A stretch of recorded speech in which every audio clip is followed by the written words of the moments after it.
¿Ya sabes por quién vas a votar este domingo? Pues yo sí, por Leonidas Issa, el del poncho rojo. Sí, ya sabemos que las elecciones son un circo. Cada candidato compitiendo por quien dice la sandez más grande. ¿Sí o qué? Plan hocico. Plan que se llama hocico. ¿Qué significa?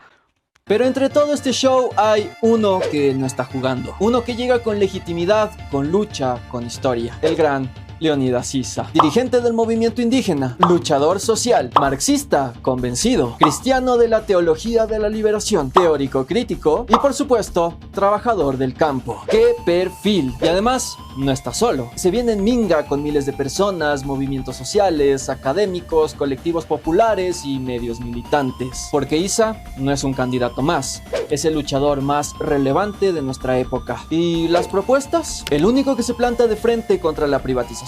El único con un plan ecológico, realista y comprometido. El único que defiende los derechos colectivos de los pueblos y nacionalidades. El único que propone fortalecer la economía popular y solidaria. Y claro, el único que no se arrodilla frente a ese 1% que va de impuestos y se enriquece a costa nuestra. Este 9 de febrero, ya sabes, vota por Leonidas Issa. No solo porque tiene el único plan de gobierno que pone primero al pueblo y a la clase trabajadora, sino porque con él ya nos hemos encontrado en la lucha. Volveremos y seremos millones.